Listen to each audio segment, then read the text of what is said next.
What's up everyone, and today I'm doing a deck profile on my Amorphage deck. Now Amorphage is a very interesting Pendulum based deck. It's basically a deck of Dragon Busters, essentially, and I'm not talking about the ABC Dragon Buster. Now before we get into the video, I just want to remind you to subscribe, because less than 50% of the people watching this video, or actually more than 50% of the people watching this video, are not subscribed. So without further ado, let's get right into the video. First off, I run 3 Amorphage Lechery. Amorphage Lechery, the monster effect is if this card is pendulum summoned or flipped face up. Now the player can special summon monsters from the extra deck while this card is face up on the field, except Amorphage monsters. Does that sound good? Yes. And the really cool thing is that all the Amorphage monsters do that. They all have the effect to when the card is pendulum summoned or flipped face up. Now the player can special summon monsters from the extra deck while this card is face up on the field, except Amorphage monsters. So like all your other Amorphage monsters have that exact same effect, although their pendulum effects are different.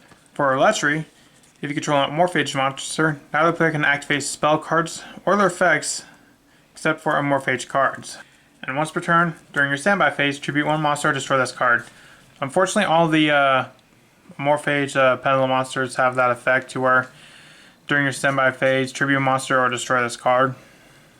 So you can't like keep continuously pendulum summoning your Amorphage monsters. I also run 3 Gluttony. Now Gluttony, if you control Amorphage monsters cannot activate their effects except Amorphage monsters, and once per turn during your standby phase, tribute a monster or destroy this card. I also run 3 Amorphage Wrath. Wrath, when you control a Amorphage monster, neither player can tribute monsters except Amorphage monsters. And if you haven't noticed, like the Pendulum Skulls, they're 3 and 5, that's it. So while, yes, they have a very powerful effect, they're not the easiest to get off too, because, for example, Gluttony and Lechery, you cannot Pendulum Summon. And Sloth and Goliath, you cannot Pendulum Summon as well. So that's where the higher level ones come in. Or not exactly higher levels, but like the in-between levels. Next, I run 3 Amorphage Envy. Envy, while you control Amorphage monster, now the player can activate cards or effects as Chain Link 2 or higher.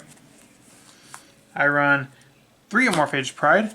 Pride, if you control Amorphage monster, now the player can take any effect damage. I also run the 2 Amorphage Greed. This is one I actually want to bump up. I honestly cannot find my 3rd copy. I'd probably take out maybe a Sloth or Goliath. So Amorphage Greed, while you control an Amorphage monster, now the player can activate trap cards or their effects except for Amorphage cards. So depending on which Amorphage cards you have in your Pendulum Zone, you can really lock your opponent out of just mechanics in general. I run 3 Amorphage Sloth.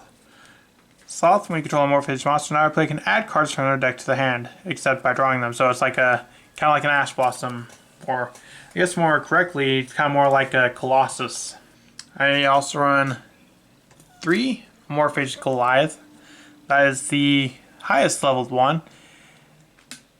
And if you control a Amorphage monster, any card sent to the graveyard is banished instead. So in the Pendulum scale, it is a Macrocosmos.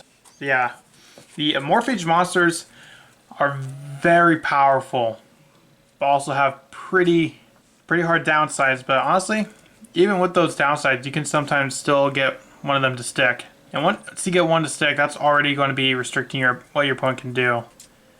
And then at that point, you can basically play as slow as you want. And I also run 3 Ash Blossom and Joyous Spring for hand traps, and that rounds up the monster lineup. I run 2 Amorphous Persona. All Amorphage monsters on the field gain 300 attack and defense. That is actually pretty important. And up to twice per turn, if an Amorphage monster you control is tributed, draw 1 card. You can banish this card from your graveyard. Tribute Pendulum monsters from your hand or field whose total levels equal exactly 8. Then you can ritual summon 1 Amorphactor paying the Imagination Draco Overlord, which we do not run, so that effect doesn't really matter. Mainly just for the draw 1 and the attack boost. I also run 2 Amorphage Infection. All Amorphage monsters on the field gain 100 attack and defense for each Amorphage card on the field.